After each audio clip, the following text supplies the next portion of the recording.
某为了来的我说的在，嘿，做你嘿，婆姨丢သွားတယ်မျက်လုံး啊，သမီးကြည့်မကောင်းဘူးဒီလိုမလုံးနဲ့သမီးဒီလိုမလုံးနဲ့ဒီလိုမလုံးနဲ့မရဘူးတရားနာပရိသတ်ကြီးခုံပေါက်ပြီးတော့တွတ်တွတ်ချအောင်ယူလို့မောဘမလေးဝဲလို့ရေတွေကလက်ထခုံတတော်အဲကောင်းနေလားလိတ်မိုးပေါ်ဝဲတဲ့လက်ထကြတော့ရေတဲ့ခုံတဲ့ယူတဲ့လူများဒီတိုင်းပေါ့မောဘမလေးဝဲလို့ရေတွေကလက်ထခုံတတော်စိတ်ကြောက်လို့ကျွဲကိုရှားတဲ့တွေ့ပါပြီတော့ကြုံသွားအဲပြောက်တာစိတ်ရှားတော့ကျွဲတွေ့တော့နွားသူယူတိုင်းလဲကြုံယူရစီနဲ့ကိုက်ထွက်သွားရောပြိတ္တာအဖိုးကြီးလည်းမျက်ရည်စနဲ့ငရခက်လာကြည့်လားသမီးရဲ့ထိမရသိမရဟမလေးလိမဝကြည့်ရအဖေရင်ကွဲရကြီးရဲ့တနာလို့တားတော်လည်းမရသွားပြီတော့လို့အဖိုးကြီးကြည့်ပြီးတော့နေခဲ့ရဟောနောက်တရားနာပြိတ္တာလေသမားတယောက်နာရောက်သွားလေသမားတယောက်ရဲ့အနာကိုရောက်သွားတော့လေသမားကကစင်းစုံသူ့ကလေးလေးမှုန်ကျွေးထားတော့သူကကလေးလေးမြင်လိုက်ဟောကြည်စမ်းလူလေးငါသားကြီး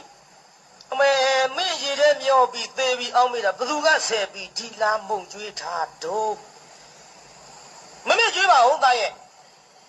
ငါသားကိုမမေ့အားရအောင်မချီရလို့လူလေးလာမုံနေလူစားပြီးကလေးကောက်ချီဝက်ကမပါဘူးလေသမားကကြည်စမ်းဒီအယူမခန္ဓာကိုယ်မတတ်မပြနဲ့ငါကလေးကောက်ချီလို့ချင်းမုံနေလူစားလို့စားတခါတည်းတပြားလေးကြိုက်ပြီးတော့ဟေးအယူမအောင်မေအယူမလေးပါလေးနဲ့လူကပစိုးလည်းမပါပဲနဲ့ဟောဗျာထမိန်မပါတာသူဘယ်နဲ့အယူမလေးနေရထမိန်မပါတာငါပါပါဟောရင်ကြည်စမ်းဒီယူမပေးငါကလေးပေးဘူးနင့်ဘယ်ကလေးရဒီမဲ့ဟောလေငါကိုလာနဲ့ဆင်လာဖွားထားတာဒါငါသားရေထဲမျောသွားတာနေငါဆယ်ပြီးတော့အမေသူ့သားလေးပါလေးနဲ့ဟေးဒါငါသားပေးဘူးဟေးအယူမနဲ့ငါပါးစပ်နဲ့တောင်းတာပေးဘူးလားပေးဘူးလာရောဟာဆိုတပြားနဲ့တအားလှမ်းပြီးတော့ရိုက်လိုက်တယ်ခေါင်းဆိုခေါင်းသွေးပေါက်တွေကြောက်မောင်ကြီးရက်စလိုက်တော့ရိုက်လိုက်လေချင်းကျုပ်ဘဝကိုသိရမောင်ကြီးဒီလိုရိုက်မယ်မဟုတ်ပါဘူးသွေးတွေထွက်ကုန်ပြီမောင်ကြီးရဲ့သွေးတွေထွက်ကုန်ပြီတော့ကျုပ်ခန္ဓာကိုယ်တစ်ခုလုံးလည်းနေရဲလို့မောင်ကြီးရဲ့ပါပဲရဲ့မောင်ကြီးကျုပ်ကိုကြည့်ပါအောင်တော့ကျုပ်ကိုမှတ်မိတော့ဘူးလားမောင်ကြီးရဲ့ဟဲ့ခလေးမနေငါမမှတ်မိနိုင်တော့အောင်မလားဟဲ့ကျုပ်တာဝတ်ထီမျိုးသူပါမောင်ကြီးရဲ့ကျုပ်ကိုကြည့်ပါအောင်အပါလေကျုပ်မိမဆွေပါမောင်ကြီးရဲ့မိမအေးမဟုတ်ပါဘူးကျုပ်ဒုက္ခတွေသိရမောင်ကြီးကျုပ်ကိုဒီလိုရိုက်မယ်မဟုတ်ပါဘူးငါမသိအောင်ဖြစ်နေပါလားသမဗရာခေါ်ရမိဒုက္ခဤဘဝဖြစ်စေဟဲ့နင်ပဒါလာကလေးမဟုတ်ပါတယ်မောင်ကြီးရဲ့ကျုံမိပဒါပါမောင်ကြီးရဲ့ကျုံဘဝပြောပြမယ်တနေတဲ့6လုံးပြစ်လေရတဲ့မိမမို့သာဝတိမြင်မြရွှေပြမဟာဗရာခေါ်ရမိဒုက္ခဤဘဝဖြစ်စေလက်သွင်းမိဘမောင်လာတို့မောင်ကြီးရဲ့မိဘတပါးနဲ့မောင်လာတိုက်ပြီးလို့သေကုန်ရပြီတဲ့မောင်ကြီးရဲ့ခက်လိုက်တာဟဲ့ဒီကိစ္စတွေနင့်ဘယ်သူပြောလို့သိတော့လောင်းအဖေးတယောက်နဲ့တွေ့လို့သူပြောပြလို့သိရတယ်မောင်ကြီးရဲ့ငါတို့ကိုယ်တိုင်အုတ်ချက်ကိုဖယ်ရှားပြီးတော့မီးရှို့ခဲ့ရဟောဟိုကောင်းပြီဟုတ်ပါတယ်မောင်ကြီးရဲ့ကျုပ်တက်နေတဲ့6လုံးပြစ်ရပါတယ်မောင်ကြီးရဲ့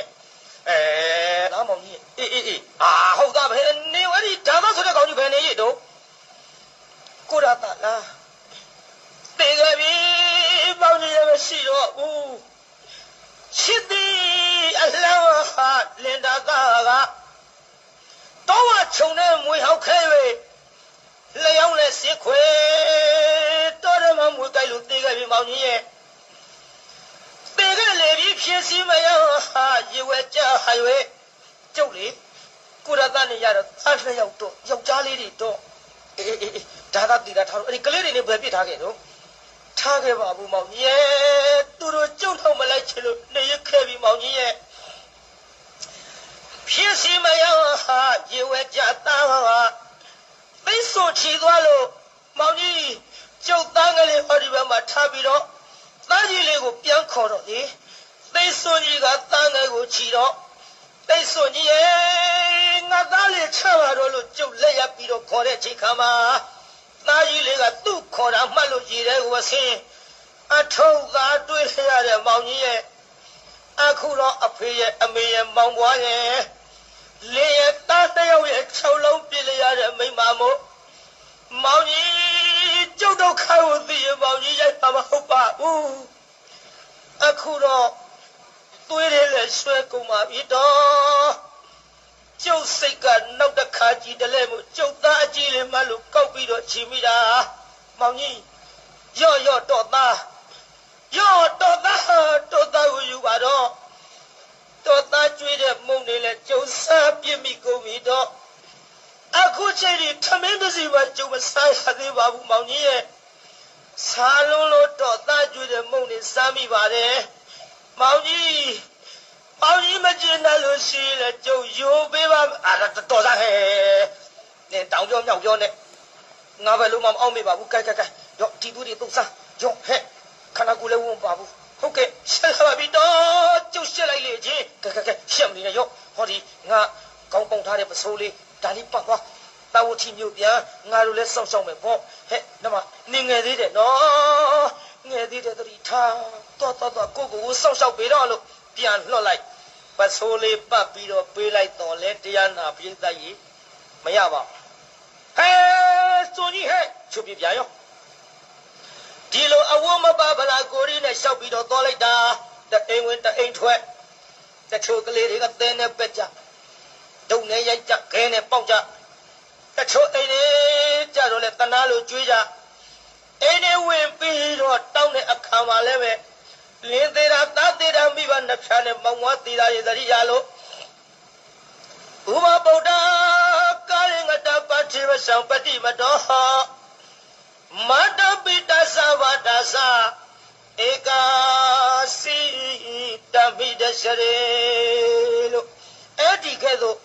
လင်းသေးတာသားသေးတာတွေတလို့ဘုရားဗုဒ္ဓရွယ်နုနဲ့စုစပွဲနဲ့ပုငယ်ဖွာဗုဒ္ဓတယောက်တို့သည်ကာလင်္ဂတာသားကြီးရေလွန်သားဟငယ်စွန်နဲ့တမလောပြောင်းကျွေးသေးခဲ့ပါလေပြီဝရကျုပ်သားလေးတယောက်ကလည်းတယောက်ကသိစွန်ချီ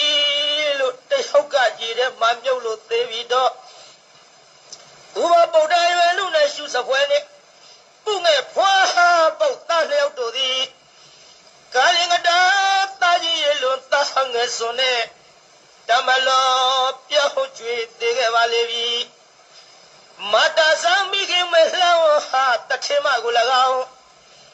ပိတာဆဖာဆောက်ထိတထေကြီးကို၎င်းဟဲ့ခလေးမတောင်ရောက်မြောက်ရောက်နဲ့တို့အိတ်ရှိလာပြီးသားသေးတာပြောလင်သေးတာပြောအဖေပြောအမေပြောနဲ့သွားဒီမလားနဲ့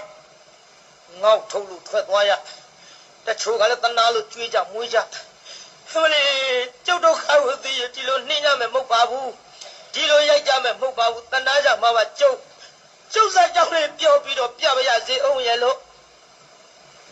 ဘုရားဗုဒ္ဓရွယ်နုနဲ့စုစဝဲနဲ့ပုငယ်ဖွာပေါက်သားတယောက်တို့သည်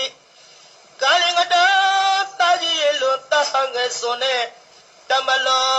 ပြောင်းကျွေးသေးခဲ့ပါလေပြီပတိမခွဲမကြီးတကယ်တစ်တငယ်ရှိလင်သည်ပါထေမမြပေါင်းစီလမ်းမြောက်ခရီး၌မတော်ဝချုံနဲ့မူရောက်ခဲ၍လျောင်းလက်စစ်ခွေသေးခဲ့ပါလေပြီမလေးကျုပ်လင်းကြီးကိုရသားကလည်းမွေးခဲလို့သေးခဲ့ပြီတော့မတသမိခင်မလောဟာတထေမကို၎င်းပိတသဖခင်ဆောင်တီ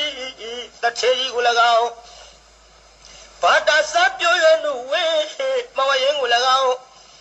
ကစိတမီပေါင်းငါဆုံးစုထင်းမုံတစ်ခု၌တရှရီသုံးလုံးဆိုင်တွဲတပြိုင်တည်းကကိုင်ဆွဲစီဖို့ဟီဟီညို့အောင်အော်မီရှို့တင်ကြကြလေကုန်မည်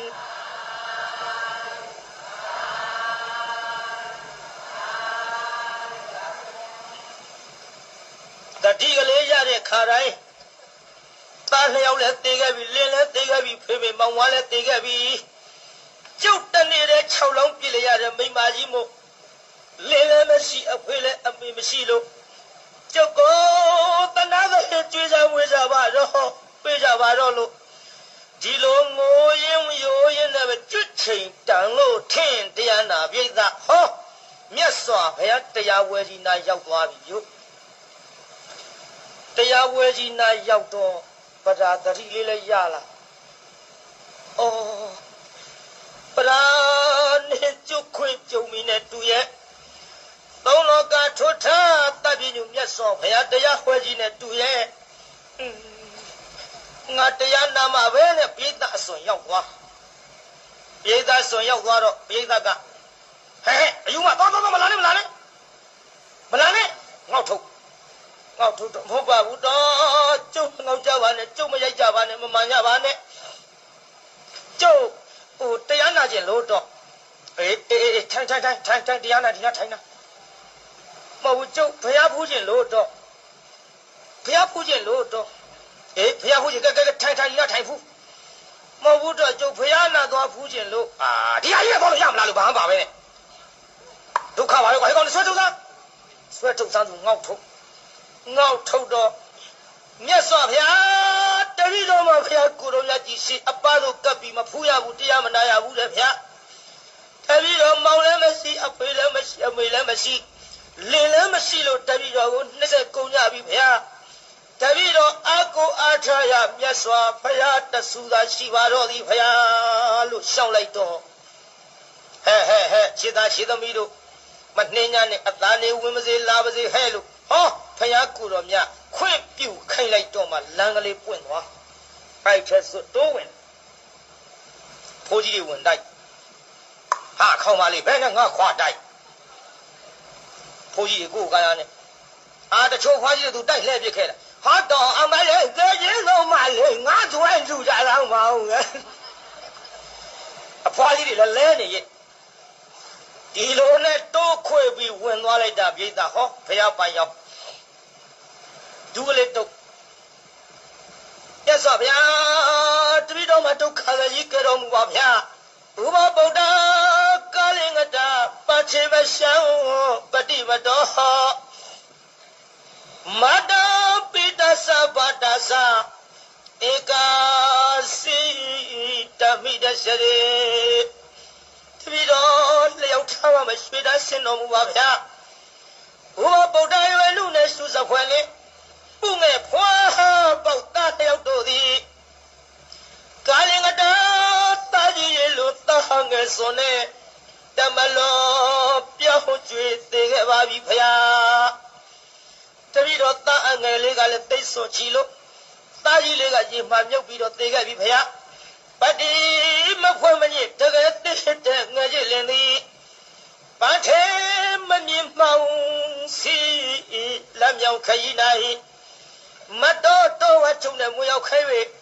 လျောင်းလက်စစ်ခွေသေးခဲ့ပါပြီဗျာမတာစမ်းမိခင်မလှမ်းဟာတထေမကို၎င်းပိတာစာဖခင်ဆောင်တီတထေကြီးကို၎င်းဘာတာစပ်ပြွရွနုဝေမဝရင်ကို၎င်းဧကစိတမီပေါင်းငါဆုံးစုထင်းမုံတစ်ခု၌တရှရီသုံးလုံးဆိုင်တွဲတပြိုင်တည်းကကိုင်ဆွဲစီဖို့ဟီဟီညို့အောင်အော်မီရှို့တင်ကြကြလေကုန်မည်ဖယား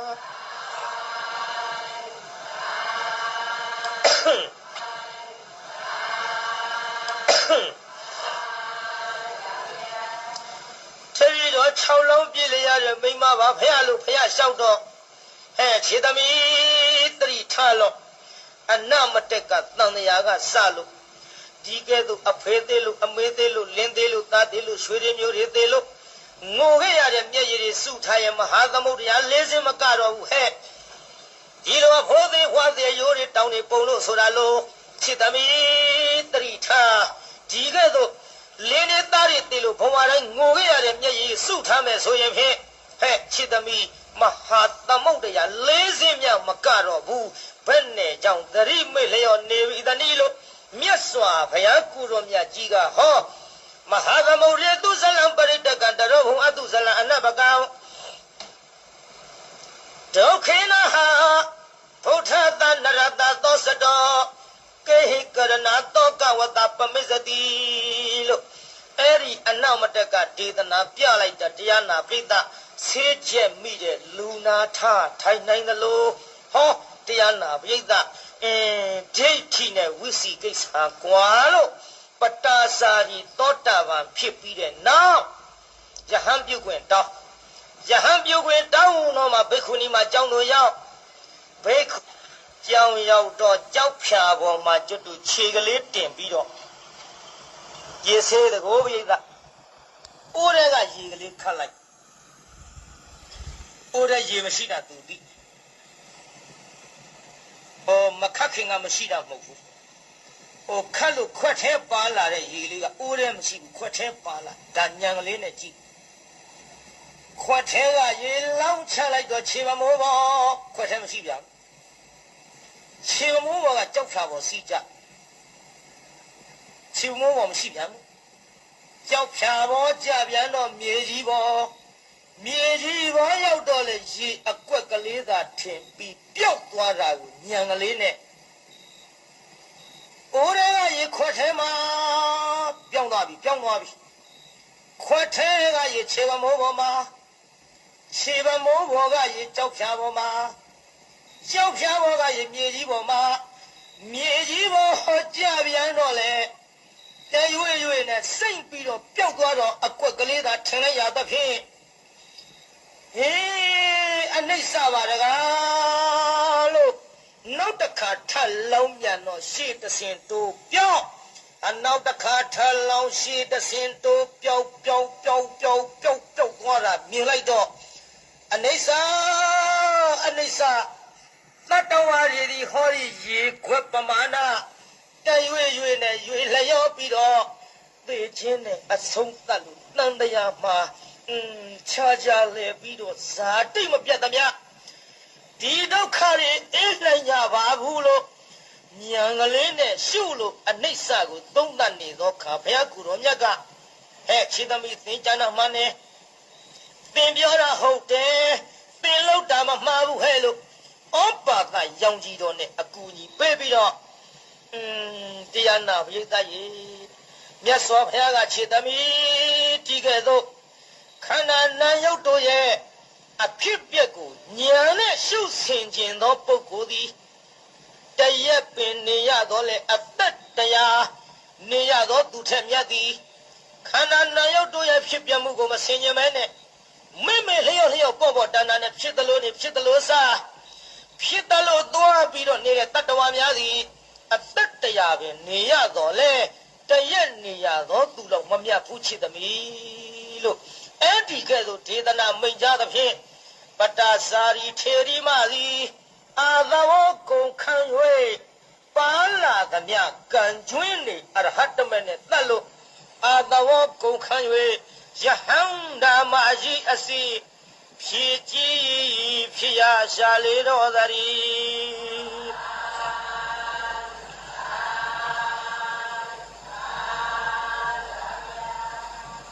ယဟန္တာမကြီးဖြစ်ပြီးတဲ့နောက်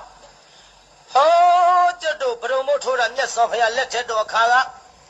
ဝိနည်းအရာမှာဣတရရတဲ့ဘိက္ခုနီမတစ်ပါးကိုအားကြပြီးတော့မြတ်စွာဘုရားတဲ့ဘုရားတပည့်တော်မသည်နောင်ပွင့်လက်တဖြစ်သောဘုရားတဆုစုရဲ့ခြေတော်ရင်မှာ